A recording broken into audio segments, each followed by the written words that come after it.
네, 다시 수업을 또 계속해서 진행을 해보겠는데요. 네, 잠깐 잘 쉬셨나요? 네, 회계 순환과정 기억나시나요? 네, 회계 순환과정입니다. 회계 순환과정 다시 한번 같이 읽어볼게요. 시작. 거래의 발생, 분계를 모아놓으면 분계장. 자, 분계장에 있는 걸 각각의 계정에 전기한 걸 모아놓으면 총 계정 원장. 총 계정 원장을 하나의 표로 작성하면 시산표.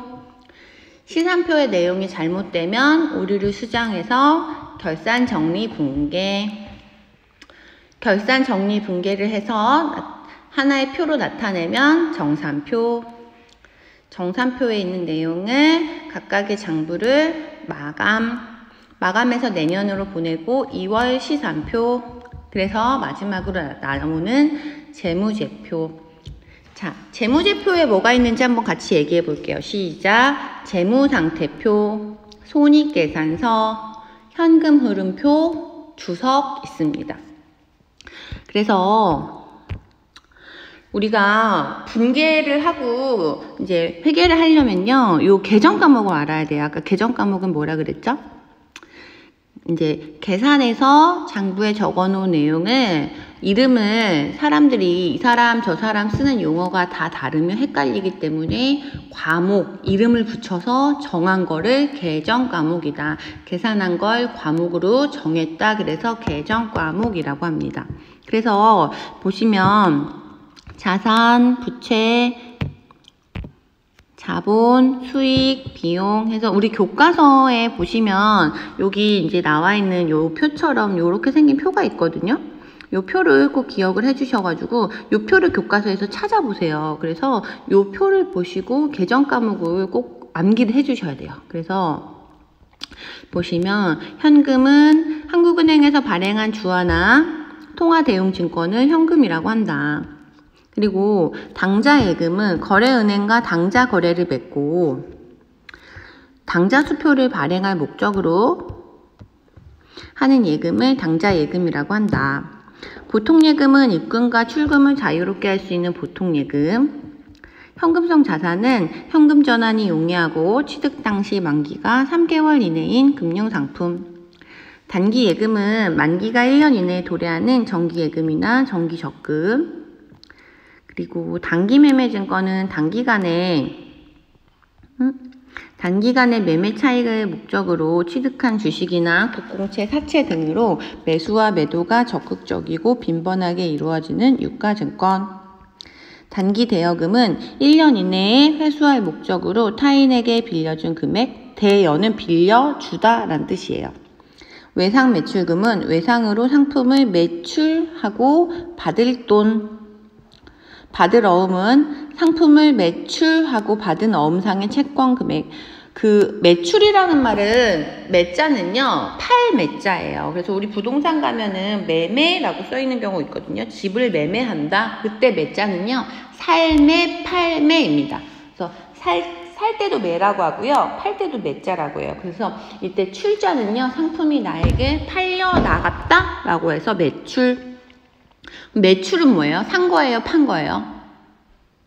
네, 잘했어요. 상품이 팔려 나갔으니까 매출은 판매한 거예요. 그러면 외상으로 매출, 팔고, 금은 세금, 돈이에요. 그럼 뭐예요? 외상으로 물건을 팔고 받을 돈, 이렇게 기억하시면 됩니다. 됐나요? 자, 받을 어음은요, 상품을 팔고 돈 대신에 어음이라고 써있는 종이로 받았어요. 그러면 우리는 상품을 팔고 돈을 받아야 되는데 돈 대신에 어음이라고 써진 종이로 받았죠? 그럼 우리는 어떻게 해야 돼요? 그 돈을 언젠가 받아야겠죠? 그쵸? 어음에 언제 내가 돈을 줄게 라고 써진, 이제 약속해서 정해놓은 종이에요, 어음은. 그래서 그 어음 종이에 써진 날짜에 상품을 판매하고 받을 돈을 받으시면 됩니다. 됐나요? 자, 미수금은요, 아직 미자예요. 아직 숫자는요, 받을 숫자거든요. 수신 메시지처럼. 그래서 미수금은 아직 받지 못한 돈. 그래서 읽어보면 상품이 아닌 재화를 외상으로 처분하고 받을 돈 이렇게 기억하시면 돼요. 선급금은 선자는요 먼저 선자예요. 선배님 할 때 선자. 그러면 먼저 급자는요 지급한 돈. 예를 들면 이런 거예요. 네일 아트를 하기 위해서 네일 아트 5회권을 미리 끊어놨어요. 그러면 네일 아트 5회를 아직 다 안 받았는데 미리 끊어놓은 거죠. 그러면 난 네일 아트 그 샵에 5회를 미리 이제 돈을 내놨으니까 네일 아트 샵 갈 때 마음이 편안해요? 불안해요? 편안하죠? 미리 돈을 다 내놨으니까. 그쵸? 그래서 선급금은 미리 지급한 돈은 자산입니다. 그죠? 그래서 상품을 매입하기로 하고 계약금을 지급한 계약금은 선급금이라고 합니다. 됐나요?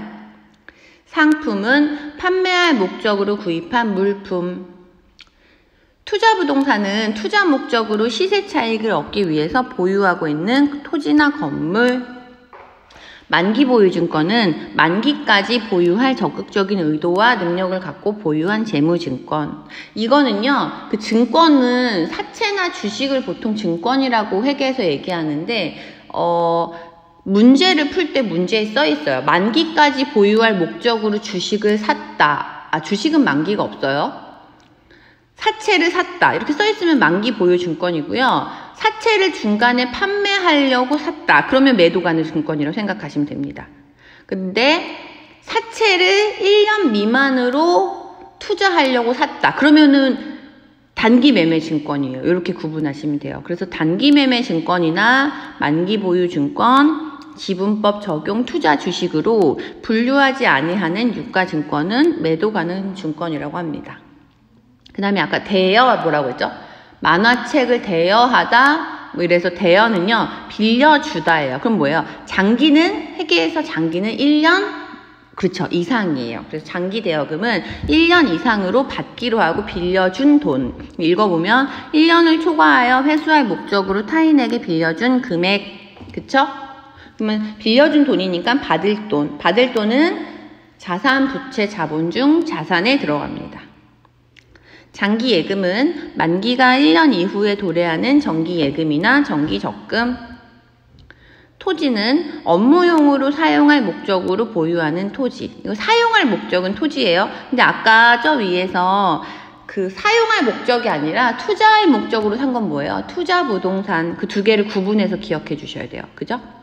건물은 업무 목적으로 사용할 목적으로 보유하는 건축물은 건물, 투자할 목적은 투자 부동산. 구분해서 기억해 주셔야 돼요. 자, 차량 운반구. 업무용으로 사용할 목적으로 보유하는 차량은 차량 운반구. 업무용으로 사용할 목적으로 보유하는 책상, 의자, 컴퓨터는 비품. 업무용으로 사용할 목적으로 보유하는 각종 기계 설비는 기계장치. 그 다음에 유형자산의 건설이나 취득을 위해 지출한 계약금이나 중도금은 건설 중인 자산. 문제 이런 경우가 있어요. 건물을 샀는데 건물을 지금 만들고 있다. 만들고 있어서 건물을 만들기 위해 계약금을 냈다. 또는 건물을 지금 짓고 있어서 중도금을 냈다. 그런 경우에는 계정 과목을 건설 중인 자산이라고 잡아주시면 돼요.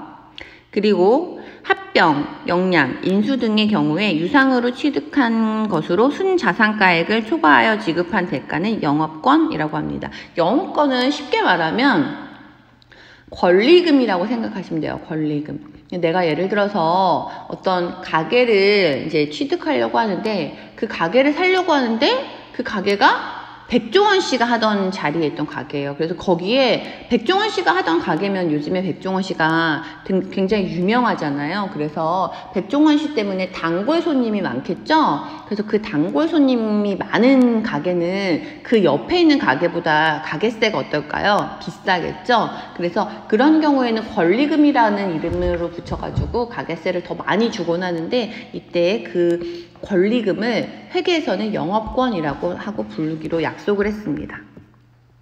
자, 그 다음에 계속해서 자산 보시면 자산 중에는 산업재산권이라고 해서 4가지가 있어요. 그래서 특허권, 실용신용권, 디자인권, 상표권. 그래서 요건 이렇게 구분하시면 돼요. 최초로 만들었다 하면 특허권이에요. 최초. 아이고. 조심하세요. 자, 최초로 만들었다 하면 특허권, 그 다음에 물건을 실용적으로 바꿨다 라고 하면 실용신안권이에요. 그 다음에 물품의 형상, 색채 등을 개량해서 예쁘게 만들었다 하면 디자인권, 그 다음에 거기다가 브랜드를 붙였다 하면 상표권이에요. 이렇게 기억하시면 되고요. 그 다음에 개별적으로 식별 가능하고 미래의 경제적 효익을 확실하게 기대할 수 있는 신제품, 신기술을 위하여 발생한 비용은 개발비라고 합니다. 예를 들어서 이제 어떤 제품을 개발하기 위해서 돈을 들였는데 그 제품을 개발하기 위해서 든 돈이 나에게 경제적 효익을 갖고 올 것으로 확실하게 됐다라고 하면 개발비라고 한다고 생각하시면 돼요. 그 다음에 부채는 하나씩 보시면 상품을 외상 매입금은 매입은 뭐라 그러죠? 입은 입장한 거예요. 매자는요 상품이라고 기억하시면 돼요. 그러면 매입, 상품을 외상 매입금에서 상품을 산 돈, 근데 그 돈을 외상했다, 안 줬다. 그럼 뭐야? 갚을 돈. 이렇게 기억하시면 돼요. 그래서 상품을 외상으로 매입하고 갚을 돈. 그 다음에 지급어음은요, 상품을 매입하고, 매입은 뭐라 그랬죠? 상품을 사고 돈을 줘야 되는데 돈 대신에 어음이라는 종이를 발행해서 준 거예요. 그럼 언젠가 뭐 할 돈? 갚을 돈. 이렇게 기억하시면 돼요. 그리고 단기 차입금은 차입은요, 차자는요 빌릴 차자예요. 그래서 입은 입장한 거예요. 즉 빌려온 돈, 단기는 1년 미만, 즉 보시면 1년 이내에 상환은 갚는 거예요. 1년 이내에 갚는다는 조건으로 타인에게로부터 빌린 돈, 그래서 갚을 돈, 부채. 미지급금은 상품이 아닌 것들을 외상으로 산 금액. 그러니까 상품은요 판매할 목적이고요, 상품이 아닌 거는 사용할 목적이라고 기억하시면 돼요. 즉 예를 들어서 회사에서 쓰기 위해서 컴퓨터를 사고 안 갚았다라고 하면 미지급금, 이렇게 기억하시면 됩니다. 자, 그리고 선수금은요, 선자는 먼저 선자예요. 그래서 먼저, 숫자는요 받을 수예요. 즉 미리 받아놓은 돈이에요. 그러니까 무슨 얘기냐면 선생님이 네일샵 주인이에요. 네일샵 주인인데 사람들이 네일 5회권, 10회권 이런 것들을 미리 결제를 해놨어요. 그래서 선생님이 네일샵 주인인데 미리 돈을 막 받아놓은 거야. 그러면 선생님은 네일 아트를 해주기로 하고 돈을 막 받아놨죠. 그러면 그 받은 돈은 그 돈을 받고 나면 마음이 편안해져요. 앞으로 서비스를 제공해야겠네 하고 불편해져요.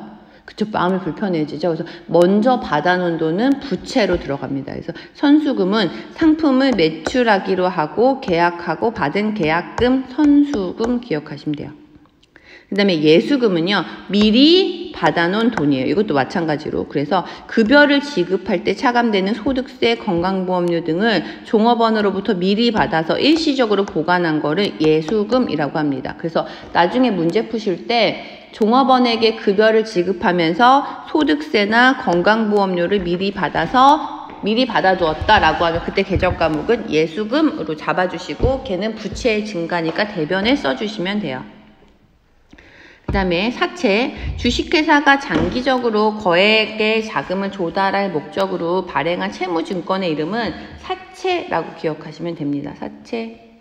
그리고 1년을 초과해서 상환할 목적으로 타인으로부터 빌린 금액은 장기차입금 기억하시면 되고요.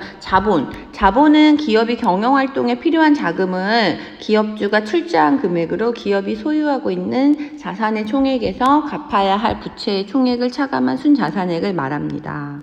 그래서 자본 등식은 자산 마이너스 부채는 자본이다, 이렇게 기억하시면 되고요. 네, 됐습니다. 그래서 요 개정 과목을 다 암기를 꼭 해주셔야 돼요. 됐나요?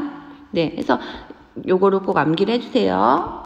선생님이 요 개정 과목 암기하는 표를요 하나 올려드릴게요. 그럼 그거를 인쇄를 하셔가지고 꼭 암기를 해주세요.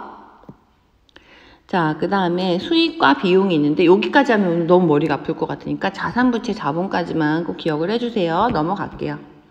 자산의 회계 처리입니다. 자, 교과서 63쪽 펴보세요.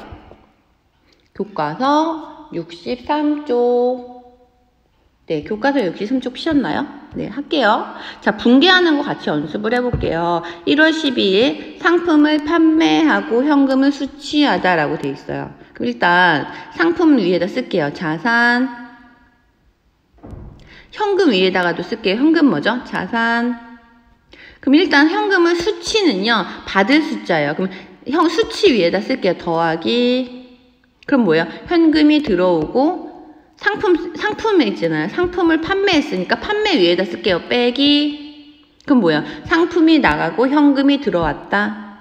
그럼 뭐예요?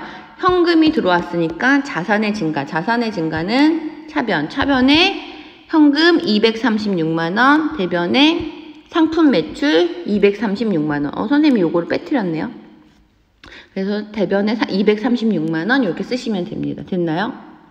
자, 교과서 64쪽 볼게요.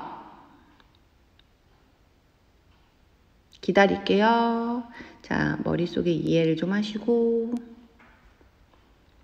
자, 교과서 64쪽에 계속해서 문제를 풀어볼게요. 자, 1월 14일 상품을 매입하고 현금을 지급하다라고 돼 있어요. 그럼 일단 상품 위에다 쓸게요. 자산. 자, 상품을 매입했다. 그럼 매입은요, 상품을 뭐 했다? 샀다라는 뜻이죠? 그러니까 입장에서 상품이 나한테 들어왔으니까 매입 위에다 쓸게요. 더하기. 그럼 뭐예요? 상품을 매입했다. 자산의 증가. 자산 더하기 써주시면 돼요. 그 다음에 현금 100만원을 지급하다. 현금 위에다 쓸게요. 현금은 뭐예요? 자산. 지급하다는 빼기 이렇게 써주시면 돼요. 자산이 감소했다. 얼마? 100만원. 자, 자산의 감소는요. 차변에 쓸까요? 대변에 쓸까요? 대변. 그 대변에 현금 100만원, 차변에 자산의 증가, 상품 100만원. 어떻게 해석하죠? 상품을 샀다, 현금 100만원 주고. 이렇게 기억하시면 됩니다. 어렵지 않아요. 계속해 볼게요. 자, 잠깐 이해하시고 기억하시고.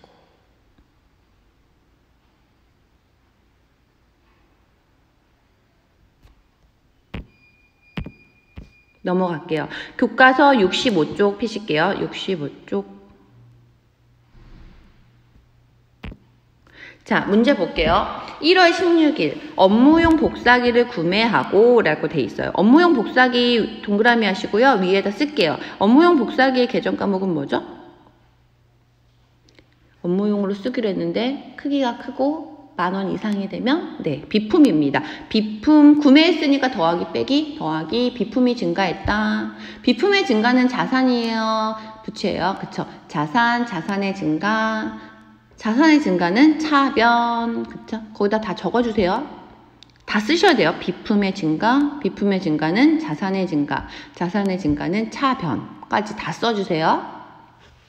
그 다음에 대금은 소지하고 있던 자기합수표로 지급하였다. 자기합수표는요. 꼭 기억을 해주세요. 자기합수표에 줄치시고요. 자기합수표의 계정 과목은 현금입니다. 현금.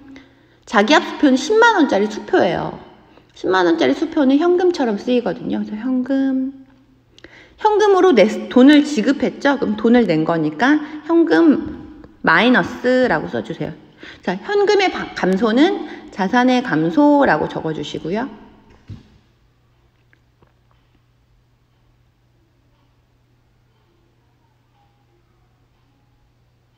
자산의 감소는 대변이라고 적어주시면 됩니다.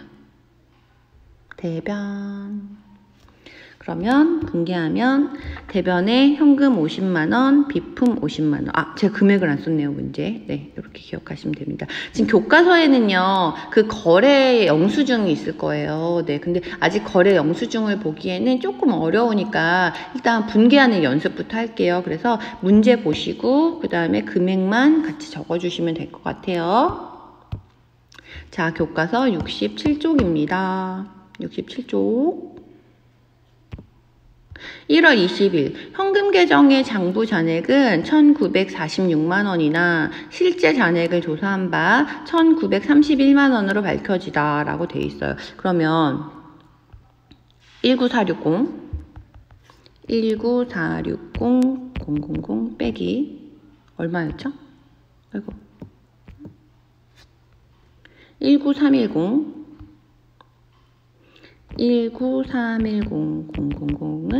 차액이 15만원이에요. 그죠? 15만원. 그러면 15만 원이 장부에는 46인데 실제는 31이에요. 그럼 15만 원이 없어졌죠? 그쵸? 없어졌다. 그러면 대변에 현금이 사라졌다. 그쵸? 자산의 감소니까 자산이 감소했다. 뭐가 나갔다? 현금. 그 현금이 뭐 하느라 나갔다? 차변에 모른다. 그래서 현금 과부족 이렇게 적어주시면 됩니다. 계정 과목 이렇게 돈이 없어졌을 때는 현금 과부족입니다. 됐나요? 그 다음에 위에 불일치의 원인을 조사한 바 5만 원은 직원의 시내 출장비의 지급이 누락된 것으로 판명됐다. 그럼 줄 칠게요. 직원 시내 출장비. 이때 계정 과목은요. 여비교통비입니다. 여비교통비. 암기해주세요. 그러면 위에 현금가 부족 15만 원의 원인이 뭐였어요? 여비교통비죠? 그러면 현금가 부족 15만 원을 없애야 돼요. 그럼 반대쪽에 써주시면 돼요. 그래서 대변에 현금가 부족 5만 원, 여비교통비 5만 원. 선생님, 현금가 부족 15만 원인데요? 그럼 10만 원은 어떻게 됐는지 아직 밝혀지지 않았으니까 5만 원만 빼주시면 돼요. 됐나요? 네, 이렇게 해주시면 됩니다. 그래서 우리 오늘 이렇게 수업을 다 진행을 했어요. 2시간.